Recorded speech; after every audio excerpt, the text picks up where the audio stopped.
Cancer, and welcome to this reading for 2018. I hope you guys are doing well. I'm excited to be here with you guys, and I'm going to do the big reading for the whole year.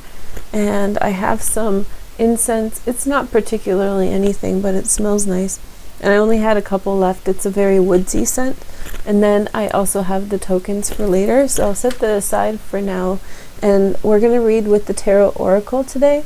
If you are interested in an astrological reading, I did do a supplement for this reading so you can get some perspective on some of the transits.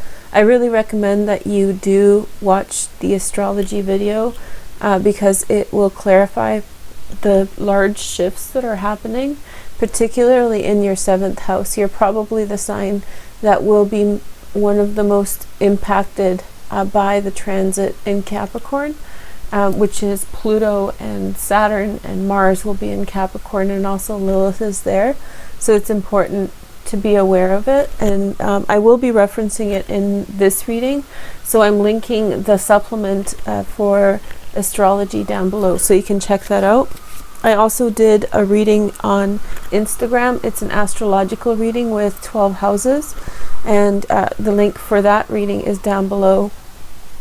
And then further, I got extra. I clarified each of the houses in a mini video on Vimeo, and so that is linked in the below section. The Vimeo readings are rentals, but once the Instagram post hits 500 hearts, I will be able to release the videos on YouTube in part or in whole. Okay, so I think that's all of my little announcements. Pretty much anything that you need clarified is in the about section, so just always check the about section for like updated information.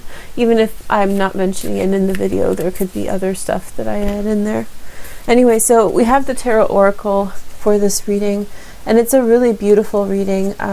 I've done it many years in a row, and you guys always like it. So it's kind of a variation on the Celtic Cross, and I hope that you guys enjoy it. So I've just kind of shuffled this as far as I need to, and here is your first message. The core theme for 2018 for you, Cancer, is the Wheel of Fortune. So Jupiter is in Scorpio this year for the majority of the year, which is your 5th house. Romance and romantic connections with others. The Wheel of Fortune, change in fortune for the better. Whatever circumstances have been in your way in the past, they may be either alleviated completely or in part. There's definitely an improvement in your living quality and in the things that you can achieve. Jupiter's in the 5th house, which is often associated with like having fun, or the things that you enjoy doing as being the things that are meant to guide you in the direction that you are going. So with the Wheel of Fortune, really look to expanding joy in your life, and through finding what joy represents to you personally, understanding where the greatest amount of growth is for you. And there's a lot of fortune that's coming for you this year. There's a lot of change and transformation that I would expect, and that includes releasing things from very long time ago, long places ago, and for the first time being able to step forward and be somewhat free. In terms of partnerships, this is the annoying part. There is going to be a bit of congestion in your 7th house of partnership, so those topics can get a little bit challenging. However, your financial circumstances should be quite strong, and then also friendships, particularly in the latter part of the year, will really expand and grow. Here is the next message we see. And this is the Star card. Remember, all the cards are going to show up in this reading because I'm reading with the higher arcana. The Star represents soulmates, fated relationships. Maybe an Aquarian person comes into your life. The Star also represents the 8th house, where the South Node is. So the principle of huge change and transformation. Jupiter means change. So on the one hand, you have this change for the better in terms of fortune, and then on the other hand, you have Jupiter giving you opportunities and luck in new directions that are going to expand and give you just kind of flow into other directions of your life. I just figured something out. Sorry if I'm clinking a little bit. It's just, I thought I was being smart by using my chain to, but hopefully this is better. Okay, so Jupiter is going to instill a lot of change and transformation in your life, but the star is referencing Aquarius, which is the house of change and transformation. How does this work? This is going to be kind of like the Fool walking off of the cliff, you know, in the Fool card in most decks. Not that you're going to crash. It's more like there's no guarantee about where you're going to go or how things are going to turn out. And the Wheel of Fortune is like you have a cat. Well, here's a cat and a dog, and you get to have both. So it's like opportune turns of fortune for the better. Your next card is, you've got this in the public life, the Emperor. Now, in terms of transits, there's Uranus is finishing up its transit of Aries until about mid-month, and this is going to clarify your position in the world and give you some kind of closure with regard to the things that you've been unpacking. When I say unpacking, it means that you've been working through facets of your life or parts of your life that are in some way restricted, and you've approached those things from behind, from alternative viewpoints or perspectives, and you've challenged your life and your public life through thinking outside of the box. So you've been going through a massive transit that provokes you to be kind of independent thinking, very successful by your own way, by your own measure, by your own design. And because Uranus is finishing up this transit for the majority of this year, you are going to see the effects of your work in all these different ways and directions create outcomes for you that are going to be successful. So like deliverables or things that you had earned. And so the Emperor represents you kind of coming into your own power with regard to personal influence and magnetism. This can also represent a significant relationship in which you or a partner takes on the Emperor role. So maybe there is an emphasis on relationships and money, and also business. Definitely there's a emphasis in terms of partnership, which is a part of relationships because of all those transits. And we'll see how that Emperor is modified, but you're ascending to a higher level of success, and an Emperor is coming into your life and being influential in some way. Okay, let's have a look below the surface. So let's see. Below the surface we have the Devil card, and so this is the card of Capricorn, your 7th house ruler. And so in the 7th house we're talking about that partnership piece where we see, well, I hope the chart will show you. No success. Oh, there we go. We kind of see it. Sorry that it's a little skewed, but we have this position here with Pluto and Lilith, and Mars was just there. This is Mars going retrograde back into Capricorn, and then Saturn moving in through the 7th house. This is going to be a chunk of energy here, and that energy is going to get resolved over the next 3 years. That's right, 3 years. And this year, for the first time, you're really feeling the power and the consequence of Pluto in your 7th house. And we've been kind of dealing with the feelings and emotions of Pluto in our 7th house. I can speak as a part of your team because my Venus is in Cancer, and you can definitely feel the kind of helplessness that Pluto can instill in partnerships. So things kind of falling out of your sense of control, your inability to control situations. And so there have been restrictive measures on the things that you've wanted to pursue.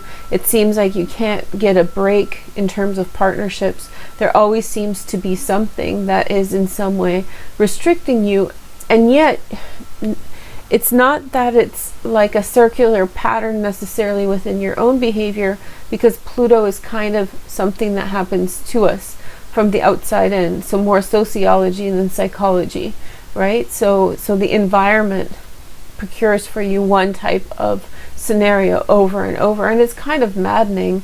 And none of these situations are like, there is catharsis because with every challenge there's growth, right? But these situations are not necessarily born from within. And so because they're not born from within, they're born from outside. They are in certain way kind of daunting to deal with because you don't actually understand the mechanics and you have very little control. So you meet a nice person, right? You meet a nice person, you hang out with them for 3 months, and then boom, they're Pluto, and it's like, surprise, I'm a serial killer, that kind of stuff. And so it's not your fault that you're dating a serial killer. I mean, serial killers are notorious for being serial killers and not getting caught. That's how they do it over and over again, right? And so you are not necessarily to be blamed for. I'm not predicting that any of us are going to date a serial killer. Just please be mindful of that. I'm just using that as an extreme example to illustrate the situation. I know there's someone out there, looking over at their husband or their boyfriend saying, oh crap. So yeah, I don't want to provoke that. But there's this feeling of being trapped, and that feeling of being trapped has been with us for the last 7 years when Pluto entered the 7th house, right? And so this year, you start unpacking it and reconciling it and finding closure for it. And why are you doing it? Are you doing it for yourself? Yes, a part of it is a personal lesson of growth and potential. I mean, there's benefits for anything that you put your effort into, right? But in a bigger sense, you're actually doing it for the world, which is kind of sometimes when we're just trying to get secure for ourselves, it's like, well, I appreciate that I'm doing this for the world, but what's in it for me? Like, selflessness is good, but it's also considered not a virtue to be so selfless that you're not taking care of yourself. And this transit really promotes or provokes someone to have to be a certain type of selfless that doesn't really work in our world. So, sacrificial of the self for others.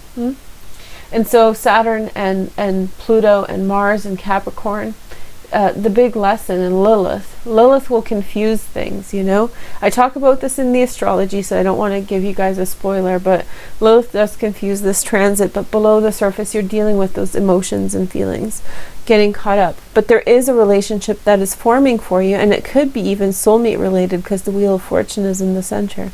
Let's see the card in the past that's currently influencing you. So you have the Tower. I love this card in the past.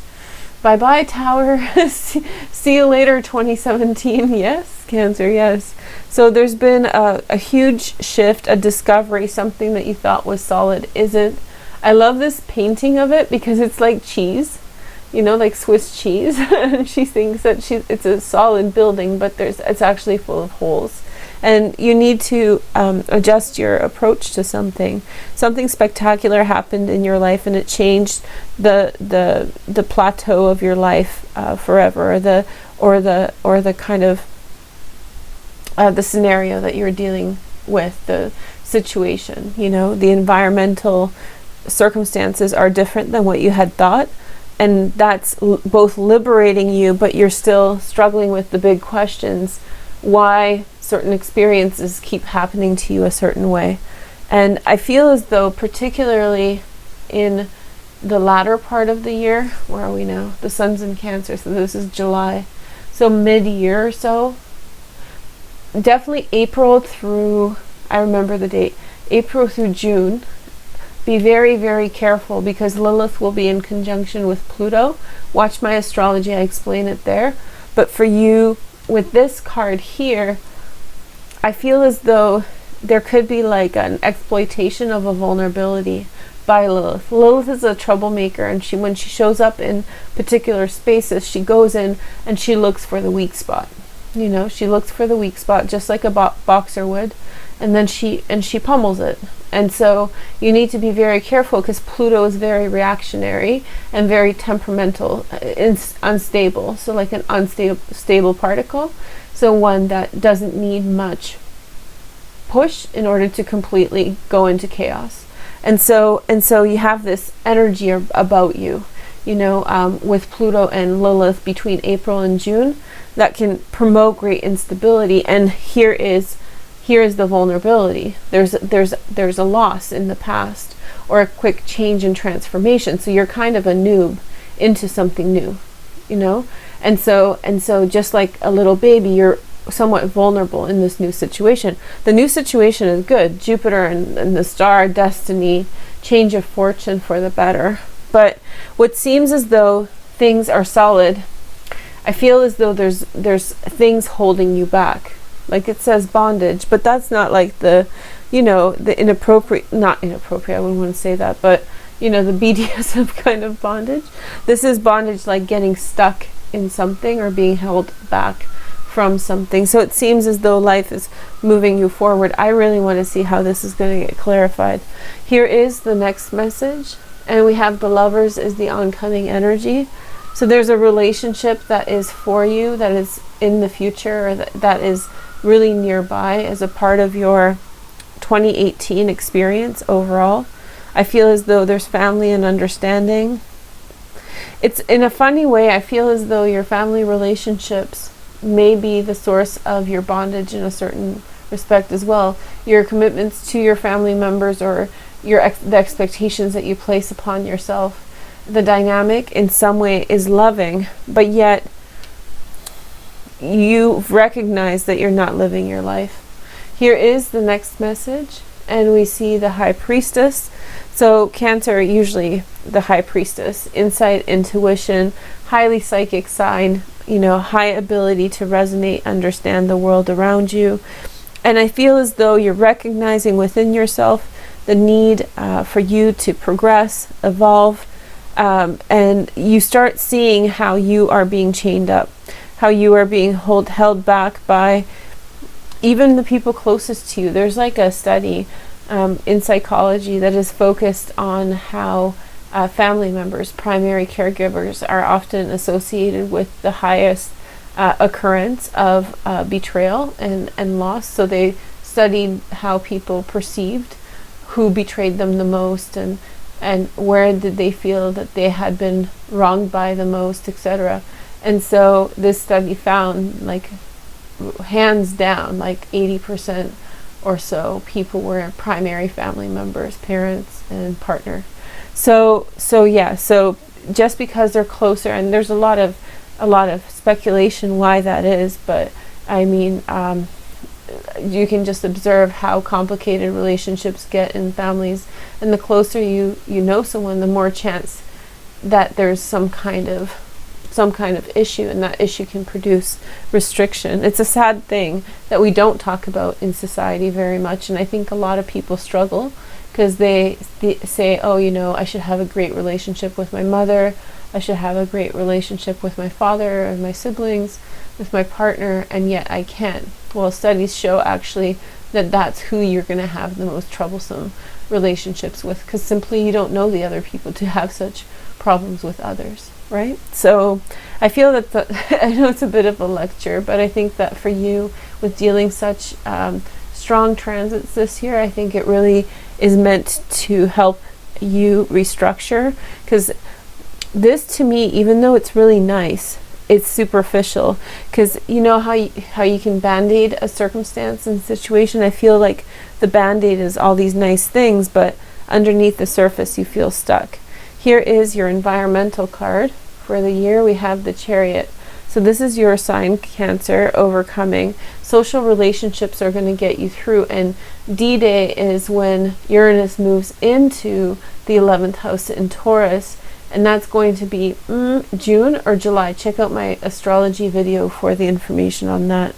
So rather than trying to find a holistic solution for everything, try to find friends and people with whom you just resonate with, to have fun with, spend some time with. Yes, you can share your heart with people who you feel are appropriate or who are going to respect it. But beyond that, I think that the focus for you is really to find understanding for the things that are restricting you, and move forward. Make these things into realities. So I feel as though right now, in the beginning of 2018, these things might be kind of not real, but fake it till you make it is the great operative term for this message. It's like, yes, maybe it's not fully there, maybe it's just a disguise, maybe it's a mask, but you can actually, by practicing something, become that which you want. So if you don't have the lovers, act in a loving way, unapologetically with everyone around you, and your chances of finding this relationship is so much higher. So be fearless, be authoritative, take command over that which you want, and bring it forward. Know that it's coming, and this is your part of overcoming. Also find a crew who's with you on that, who has the same mentality, has the same perspective. Maybe don't try to have, I think that what happens sometimes, don't try to deal with people who have similar issues to you. I mean, deal with them, yes, but so many times I've seen people really struggle because they get into conversations about really personal topics and then they bring each other down. So you can recognize and have sympathy for each other's problems, but I think that it's important for you to align yourself with people who are going to help you build up at this time, because you've had enough downtime, with the Tower and with this getting stuck. This is about you getting free of this, and so sometimes you have to have a novel approach, and your novel approach is Uranus, right? And it's in your 11th house. So stick to your friends, they're going to help you clarify. Okay, here is the next message. Wow, that was a cool message. This is the Death card, the principle of change, hope and fear. Yeah, you're hoping that this bondage is going to free you up. This is a really cool reading. I'm really enjoying it. It's going really slowly. I hope you guys don't mind the longer video. But I feel as though, yes, there's a change, possibility of loss of a family member, I do have to say. But I don't like predicting anybody passing away, but a loss nonetheless. I feel as though, or I feel you're concerned about a loss of a family member, whether they're moving away or whether it's something to do with health. But yeah, so yeah, change, transformation, the necessity to release the past. If you don't let go of the past, if you don't let go of the chains that bind you, you're going to continue staying within those chains. Those things are not going to change. You're going to be stuck. And you need to make that choice, be that change that you want to see in the world around you.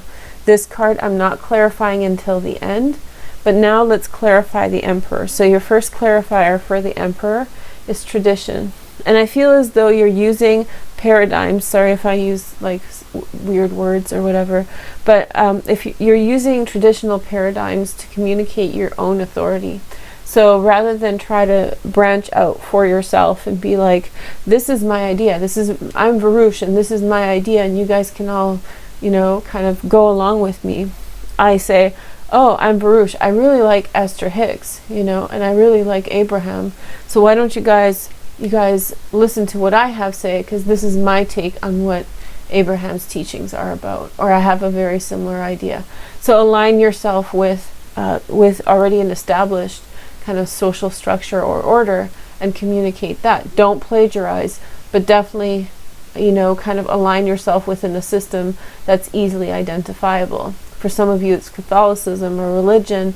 For some of you, it's a political ideology, and you can work underneath the umbrella of that ideology or system and bring that forward. This is the card of Taurus. This is the card of Aries. So if you're wondering what kind of people will be around, at the center is Aquarius. Aquarius is your like, how do you say? Not soft spot, but it's like your bullseye this year, and Gemini. Very cool. Other Cancers around you as well. The second modifier for the Emperor, about taking power, the Empress. So you might have, like, for some of you, a big part of it will be some kind of biological drive that comes out of nowhere. So you can get really swept away this year, and it could go by really quickly. I feel as though this reading is there's a lot of information here, of course. There's a lot of different permeances, but it feels as though it's very fast. And I feel as though for some of you, this will be a marriage. That the Hierophant represents marriage. This could be the union for some of you, but for others, it's going to be, you know, aligning yourself maybe even with your mother and gaining the authority through your matriarchal lessons that you've received in life.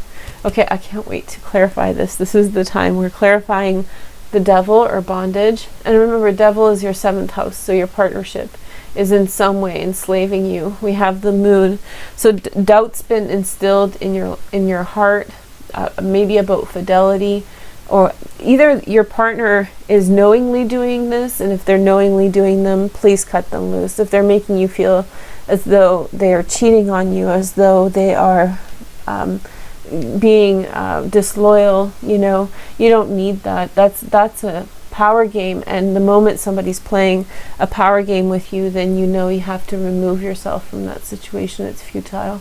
So you may be feeling as though there's infidelity, but if your partner is making you feel that way, to manipulate you, to control you, you have to cut them out. That relationship is doomed, and you will suffer for forever how long you stay in it. I'm going to clearly tell you this because I feel as though it's very important for you to have a non-nonsense attitude about partnership this year. It could be very transcendent and lovely. Saturn and Pluto and Mars, when they move forward at the end of August, beginning of September, and Lilith has cleared, you can move mountains. So amazing things can happen and change for you. But if you get stuck in somebody else's nonsense projected onto you, you know, even scaring you that they're gonna, you know, cheat on you, that there's someone else, a third party situation. If they're throwing that in your face to make you feel unwell, then there's something wrong with them and you don't need them. And I know it's really scary, but I think it's important for you to see the restrictions on you, which they are. Now, if this is coming from within you, then, you know, you need to check yourself. If you're having paranoid thoughts, you need to address those paranoid thoughts. I think paranoia has a stigma in a society. Sorry for all these caveats, but it really has a stigma in society, and it's important to recognize that many, if not all people, have paranoid delusions. Situationally, you know, we jump to conclusions, we assess things, we don't believe that they're real, etc. So there's always this kind of like, oh yeah, well, you know, this is my deduction given the very few pieces of information I have. No, you don't know anything, so don't restrict yourself until you know for sure. So if you're fooling yourself, figure it out and stop fooling yourself. And if somebody else is fooling you, then cut them loose. You don't need them, because that's a behavior you don't want around you. That's a character defect. That's not a maturity thing. That's not a timing thing. That's a character defect you don't want in a relationship. Judgment, large decision. I feel as though you're getting ready to make that decision, and it's a big one. You know, it's to do with the 7th house, about what you're willing to continue with, and what you're completely disallowing from your space. And I think it's going to come down to it this year. This is the big theme. The major theme about your reading, if you guys want to mention in the comments below, so because I'll forget, for the title, is basically you just need to grow some, you know, down there. and yeah, move forward on something. And you've been kind of spineless, and you're living with the consequences of not standing up for yourself as strongly as you should, and putting up with people. Virgos and Cancers, I'm a Virgo, are very similar in a certain way, in that we keep people quite distant, but then if they become like in some way familiar to us, or if we accept them, then there's like total tolerance for, you know, everything's excused, everything's like shrugs. They didn't mean it. They stole a car. Oh, you know, so there's always this kind of compassionate and sympathetic perspective once you have someone's gained your trust. And so in certain respects that's a strength, but then that's also a flaw, obviously. So work within your strengths and flaws. And I think that you're emotionally teaching yourself to disassociate yourself from from tomfoolery or you kind of being doubtful of the nature of your relationship. Remember, the card here is the Lovers, which is great. So let's clarify this Tower, although we don't really want to think about that. So we have the Hanged Man, perfect. So a static situation has come to an end. You know, the lesson's been learned, catharsis, you're moving over, there's closure. And the next message is the Fool, and the Fool represents that a new beginning has begun. You're like a baby chicken in the whole world, in the new world, and it's like a whole different paradigm. You've stepped through the gates to the other garden, and the whole garden is purple, and the past garden you were in was pink, and now you're in the purple garden, you know. And there's so many different things for you to explore and learn about, and some of the things from the past you have to release. Okay, let's clarify the Lovers. This ended up being a really long reading. I'm surprised sometimes. So this is the world. There might be some travel in order to get love or to be in love. Maybe travel with a partner, you know, branching out and going a different direction. The second modifier is Justice. So something fair has come into your life and has brought justice into your life, and now you have the opportunity to live freely and then live authentically to what you need. So I feel as though you've been harped down on, and this is the Pluto in Capricorn transit. And so even if you're in your partnership that's not breaking apart or hasn't broken apart, if you're in a long-term marriage or something, then you are feeling as though congested is the right word, and hijacked. It feels like your life has been, you know, taken over by an energy, a celestial energy of Pluto, which is like trans universal. I don't know. It's another world out there, you know, where he's chilling. And so that energy is kind of taken your seventh house and took control over it, basically. And so your partnerships are not your own. And this year you're kind of regaining some of that power, because Pluto's going to be dealing with Saturn and Mars. So there's going to be pressure from other aspects of your life to manage your seventh house a certain way, and energy will come in to bring some kind of order and order to circumstances. So now I'm going to pick 4 cards for the season. Sorry about the funny layout of the spread. It's just these cards are a little bit too big, but they're so beautiful, so I thought I'd use them. But we have, you know, the first quarter, second quarter, third quarter, fourth quarter. So I'll call it 1, 2, 3, 4. The reason for that is we have the southern hemisphere and northern. So for us in the first quarter, we're talking about January through March, right? And that includes winter to spring. And then in the southern hemisphere, I always get this confused, summer to fall.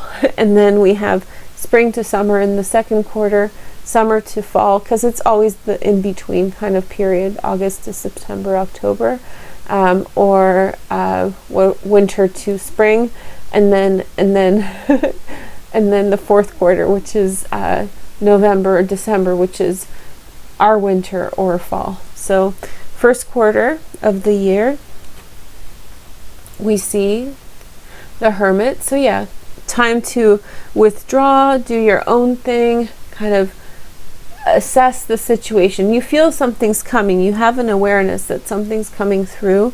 A big breakthrough is happening, and so you're withdrawn and you're kind of doing your own thing and healing anything that needs to be healed. You're getting yourself ready. Boom, there we go, the Sun. And that's in the second quarter, right? So in the second quarter, April through June or so. Let's make it July because it's the Sun, or August. Crap, let's make the second quarter really long for you guys. But we have the Sun, hope, maybe some transcendence. That relationship really congeals and comes together for you at that time. Third quarter, okay, we have Temperance. This is alchemy and marriage. So for some of you, this is when you'll get married. July through September, coming together, combining energy, integrating the things of the past with the things of the future, so you don't get stuck in being afraid of the past, because then you can provoke it to come at you again and again and again. The outcome is the Strength card. This is the card of Leo, but it's also the card of personal strength and finding interpersonal motivation to do what's right by you and no longer be under the thumb of some external energy. Now, this isn't weak-willed Cancer where you guys are just, you know, weak. You're a cardinal sign, you're not weak-willed. But the point is that when you're sentimental or when you're finding compassion for someone or something, then they have a power over you, because you're very hard to, you don't give up on people easy, and you don't give up on situations easy, particularly if on the surface there's nothing that transgresses a boundary that you are okay with, right? So let's say until someone does something really horrible, you basically give them a pass, right? And so in the this is a problem, because sometimes it's low-key. Not everybody knows that term, but not everything is going to end up in a big fight. Not everything's going to end up in some kind of blow up where you realize that the person is a scumbag and a situation is just utter crap. Sometimes they're just mild things that kind of incrementally grow over years, and then you're like looking at a relationship or a friendship and you're like, I've known you for 10 years and I've been unhappy for 8 of them, right? So be cautious, right? Like don't allow situations to low-key you. So this is the summary card for the entire year. Your reading was like 10 minutes longer than everybody else's. You guys should be so lucky. The Magician. So yeah, you get empowered by the end of the year. There's maybe a relationship that is supportive of you. I feel as though if you're dealing with some kind of business or circumstance, you definitely will be liberated and vindicated from it. The next message is, now we have tokens. So this is Pisces, okay? So we have a little bit of Pisces action going on. If you're dealing with a Pisces in a court case, you've won. Or maybe some fairness is coming to your life from a relationship with a Pisces. Maybe if you've gone through a divorce, then that's going to be reconciled. Or maybe some good things are coming into your life to balance out your life, to make it fair. Remember, Jupiter is here, the star is here. These are good things. The bad things are swept to the corners of the room. You know, the devil, the tower, they're like on the periphery of things. They're not at the heart and center. At the heart and center you have Jupiter and the Magician. Strength card, the Sun. These are all good transits. This is going to be a good year for you. And I'm just pensive, and so I'm getting into the deeper kind of reading, but it is really nice. Magician, we have, hold on.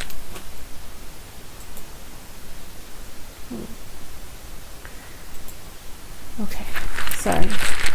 Jupiter, sorry. Okay. So we have another Piscean sign. Magician, look for Pisces. Cancer and Pisces, such a nice mix together. Both water signs, so fluid. And look for their moon too. Piscean moon. That's where it's at though. You know, 29 degrees Piscean moon, that's like the seat of twin flames. If you have a 29-degree Piscean moon, you know, chances are you're going to meet your twin flame. You only meet a twin flame once, you know, and here more water energy. Oh, Cancer, it's going to be so squishy for you.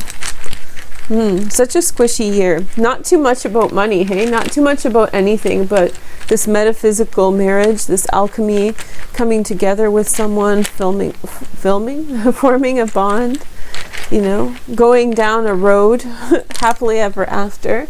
You're getting the happy ending, you know. I'm being cheeky, but you are, you know, happy ending. And the Hermit, rise of intuition, rise of inner understanding self. It's like a, you know, the midnight lotus blossoming. That's what it's. Let's call this reading the midnight lotus blossom. Really beautiful. And then we have Wheel of Fortune. Let's see.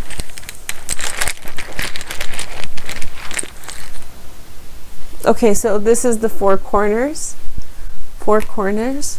So earth, air, water, fire, all points of the globe are engaged.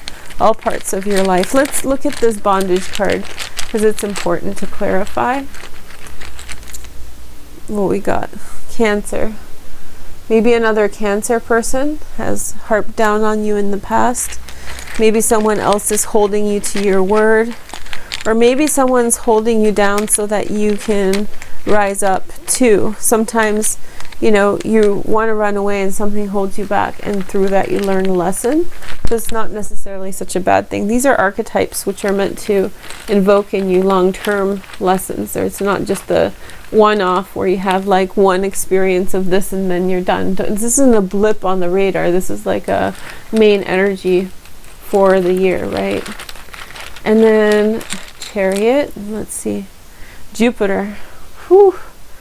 Jupiter and Pisces, though. Do you guys know which tarot card Jupiter and Pisces rules? Jupiter and Pisces rules the Nine of Cups. Wish fulfillment. This is Jupiter and Cancer.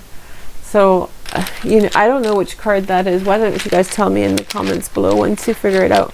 Homework assignment. Okay, let's see the Emperor and the Empress. Let's see their vibe. Saturn. The hard work of marriage, commitment issues. This is a 2.5 year transit. Are you going to withstand? The big transit is in 2020. Like, are you going to withstand all the changes in the world that are going to happen over the next 3 years? It's going to be a grind, but sometimes a grind makes relationships stronger. At the end, maybe there's total coming together because, you know, you've been through that stuff and, you know, the trust is there. The Sun, let's see, Earth energy, wealth coming into your pockets. A token fell out. And we have Scorpio. So all the water signs are showing up for you, Cancer. That's good. It's good. Scorpio energy, Jupiter, Strength card. Let's see. Strength card. I have lots of like little things. The yin, the balance of the female and the masculine. Do Tai Chi this year, Cancer. Get some energy work in there. Some yin martial art, you know, female martial art. Anyway, it looks like a good reading. Very potent reading. I hope that you enjoyed it. Check out the complimentary astrological reading alongside this. And then I also did a 12 video clarifier for your astrological spread on Instagram, so check that out. Thank you guys so much for watching. I hope you have a happy new year, and I will catch you soon. Take care. Bye.